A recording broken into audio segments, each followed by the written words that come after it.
Hey, good morning, everybody. Today we're in the Old Testament and we're in the largest book of the Bible, the Psalms.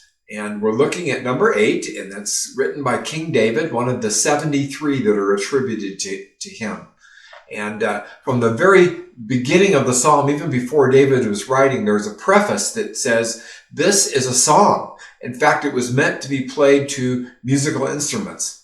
And it's like a lot of songs, it's David expressing his heart in a sort of an emotional way. And it starts out that way with verse 1. It says, O Lord, how majestic your majestic names fills the earth. Your glory is higher than the heavens. So he starts out words of praise for God's majesty. He's the king. And his kingly presence fills the earth, and not only the earth, but also the heavens.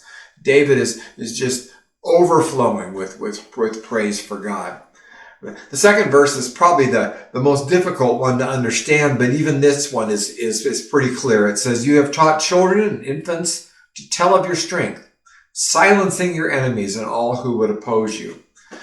David goes on to express how even children and infants can see God's majesty, and even the people that oppose God. Who could oppose God? But, well, everybody has people that oppose him, but even they will know of God's majesty. And then the psalm takes a little bit of a turn. In verse 3, it says, when I look at the night sky and see the work of your fingers, the moon and the stars you set in place, what are mere mortals that you should think about them, human beings that you should care for them.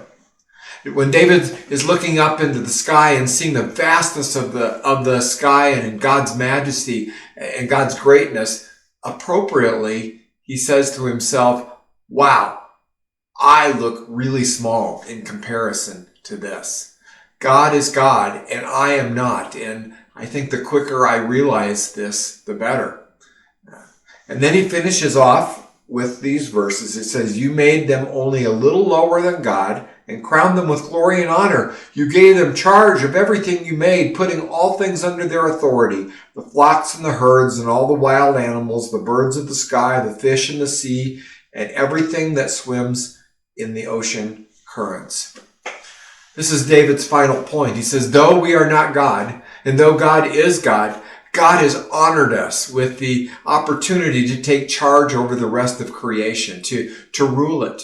And in the Bible, we call that stewardship, that we are caretakers of all of God's amazing creation. He made it, but we get to enjoy it, which brings David full circle around, back to the first verse. And he says, O Lord, our Lord, your majestic name fills the earth. So, what's my takeaway for this? Hey, go shut off the TV. Forget going to malls. No movies. Just go outside and take a hike. Or tonight, look up at the stars. Look up at the stars. This awesome God made all this for your enjoyment and my enjoyment. Go and have an amazing day. If these devotional videos are helpful to you, subscribe to our channel and click the notification button so you know when we post a new video. And of course, please share them with others.